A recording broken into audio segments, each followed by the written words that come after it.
You ever download something you thought was totally safe, but it wasn't? Well, that's what happened here.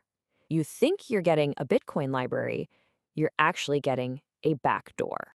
So how did a helpful resource for developers get turned into a weapon? Let's break it down. It all starts with something called NPM.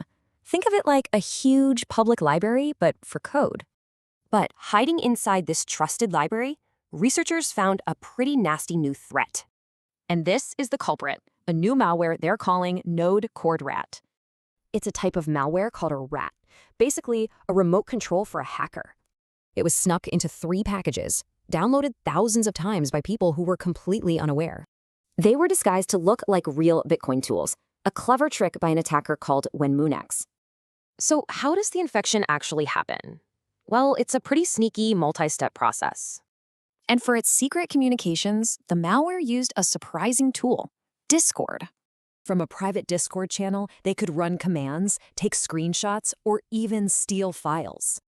And this worked on Windows, Linux, and macOS, giving attackers total access to infected systems. Okay, so what were the attackers actually after? What was the big prize here?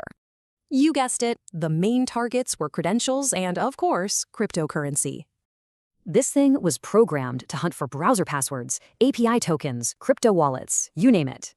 And if they grabbed a crypto seed phrase, they could drain a victim's entire wallet. Ouch. This whole thing is a classic example of what's called a software supply chain attack. And let's be clear, this wasn't just some experiment. These were real downloads, creating real exposure.